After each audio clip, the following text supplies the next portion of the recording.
तो गाइस आज हम बात करेंगे मैनेजर किम के चैप्टर नंबर 188 के बारे में और प्रोबेबली ये चैप्टर मैनेजर किम मानवा का लास्ट चैप्टर है। तो खैर पिछले चैप्टर में हमने देखा था कोड 66 और मैनेजर किम जब किंग के साथ लड़ रहे होते हैं तो उस वक्त कोड 66 को अपना नाम याद आ जाता है और साथ ही में मैनेजर किम का भी नाम याद आ जाता है। लेकिन इससे पहले कि कोड 66 मैनेजर किम को उनका असली नाम बताता, सीन शिफ्ट होता है और हम आज के चैप्टर की शुरुआत में देखते हैं मैनेजर किम एक भीड़ के बीच में खड़े होते हैं और अपने मन में कहते हैं मेरा असली नाम किम प्योंगचुल है, या फिर किम इकवान, या फिर किम युनटे, या फिर किम तेहवान, या फिर किम जेसंग, किम जुंगयुक, किम युनशुक।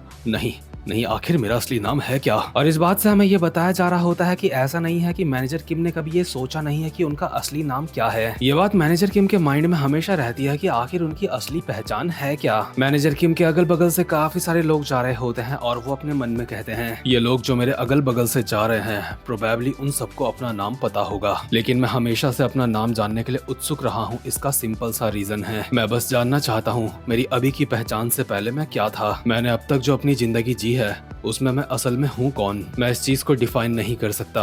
अब तक मैं कुछ भी नहीं था, मेरी लाइफ हमेशा इसी तरीके से चली है। लेकिन हाँ, एक चीज है जिसने मुझे पहचान दी है और वो पहचान होती है एक बाप की, जो कि किसी की बेटी ने पहली बार उसके बाप को दी है। क्योंकि मिंजी के आने से पहले तक तो दुनिया में उनका कोई था ही नहीं और मिंजी के आते ही एक बाप को उसकी पहचान मिली। जब मिंजी पहली बार अपने फादर से पूछती है कि क्या आप स्कूल में पेरेंट्स मीटिंग में आओगे, मैनेजर किम ये सुन के काफी खुश होते हैं और कहते हैं ऑफ कोर्स मैं जरूर आऊंगा, चाहे कुछ भी हो जाए मिंजी बेटा, मैं तुम्हारे लिए जरूर आऊंगा। भले ही मैनेजर किम को इस पॉइंट में भी नहीं पता चला था कि असल में वो कौन है, लेकिन वो एक बाप बन चुके हैं, इतना उनके लिए काफी है। लेकिन अभी वापस से हम प्रेजेंट मोमेंट में आते हैं जहाँ पे कोड 66 मैनेजर किम को कहता है मेरा असली नाम पार्क योंग ग्वेंग है, मुझे याद आ चुका है। और तुम्हारे नाम के बारे में क्या तुम अपना नाम जानना चाहते हो? ये बात सुन के मैनेजर किम हैरान से लग रहे होते हैं कि फाइनली उन्हें उनका नाम पता चलने वाला है। लेकिन ये दोनों शायद ये भूल चुके हैं कि इनकी फाइट अंडरवर्ल्ड के किंग के साथ चल रही है। इसलिए किंग भागता हुआ आता है और कोड 66 के एक मुक्का मार के उसको दूर फेंक देता है। किंग की बॉडी से क्योंकि गॉड्स रेल्म का असर काफी कम हो चुका है, इसलिए अब वो भी हाँफने लगता है और कहता है लगता है तुम लोग फाइट के बीच में इमोशनल हो रहे हो,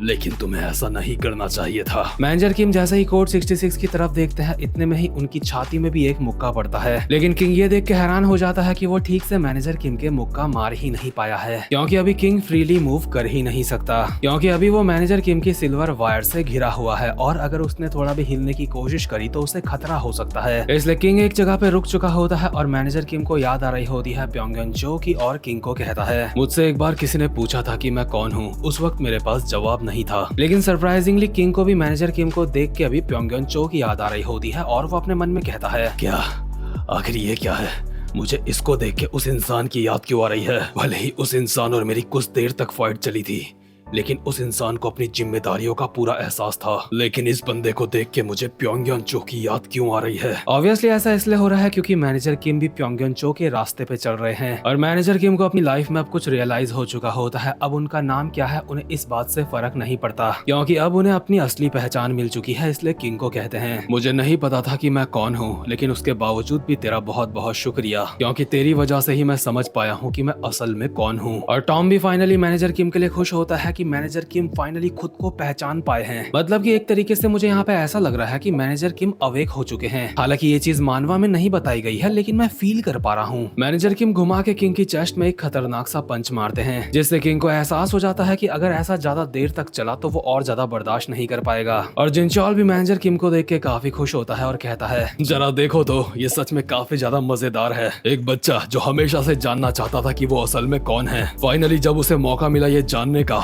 तो उसी मोमेंट में वो ये बात समझ पाया कि वो असल में है कौन, असल में वो चीज क्या है। अब उसे सच में अपनी पहचान का पता चल चुका है और इसीलिए मैनेजर किम मुझे अब पहले से बदले बदले से लग रहे हैं। मैनेजर किम ने अपनी वायर से किंग की टांग काट दी होती है। किंग की एक टांग हवा में लहरा रही होती है और उसकी हालत जमीन में गिरने वाली हो चुकी होती है और मैनेजर किम लगातार उसके ऊपर पंचेस बजाए जा रहे होते हैं। नोट करने वाली बात यह है कि मैनेजर किम ने इससे पहले भी अपनी वायर्स का इस्तेमाल करा था, लेकिन कभी भी किसी को काटा नहीं था। किंग का भी कुत्ता बनाया जा रहा होता है और और जिनचॉल टॉम से कहता है, तुम्हारे नजरिए से तुम मैनेजर किम के अंदर किसको देखते हो? क्या तुमने कहा मैं किसको देखता हूँ? मैं एक ऐसे इंसान को देखता हूँ जो पूरी तरीके से पागल है, जो कॉम्प्रोमाइज नहीं करता। साथ ही में मुझे दिखाई देता है एक बाप जो कि अपनी बेटी से बहुत ज्यादा प्यार करता है। और इसी के साथ मैनेजर किम ने किंग को मार के जमीन में लेटा दिया होता है और खुद भी जमीन में गिर जाते हैं और अपने मन में कहते हैं, मेरे पास कोई नाम कोई पहचान कुछ भी नहीं है, लेकिन मेरे पास वो लोग हैं जिनकी मुझे रक्षा करनी है और इतना काफी है जिंदगी में आगे बढ़ने के लिए, इतना काफी है अपने पास्ट को भुला के जीने के लिए। तो खैर ये अंडरवर्ल्ड वाला मामला यहाँ पे निपट चुका है। इसके बाद हम थोड़े आगे का सीन देखते हैं जहाँ पे मैनेजर किम एक औरत के सामने बैठे होते हैं जिसकी जान मैनेजर किम ने एक बार बचाई थी। मैनेजर किम के शरीर में इंजरीज दिखाई दे रही होती है, इसलिए ये औरत पूछती है, क्या तुम ठीक हो? मैनेजर किम कहते हैं,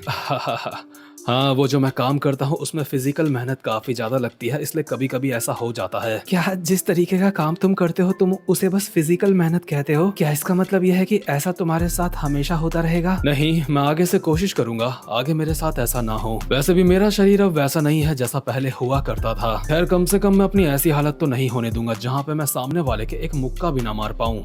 तो क्या सब कुछ ठीक रहा? क्या तुम किस बारे में बात कर रही हो? मैं समझा नहीं। मेरा मतलब तुम तब तक अपना काम करते रहे जब तक तुम्हारा शरीर ऐसा नहीं हो गया।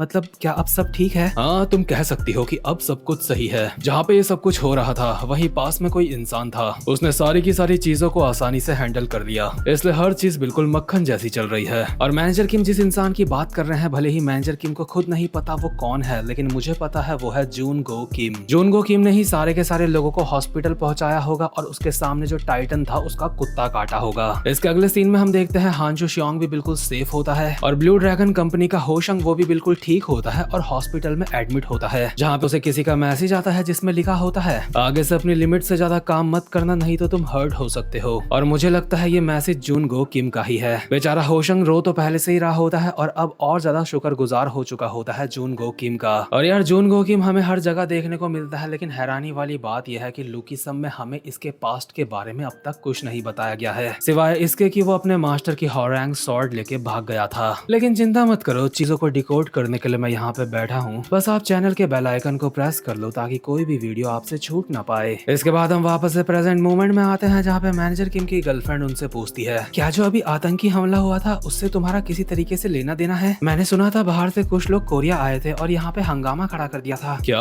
अच्छा हाँ तुम उसकी बात कर रही हो।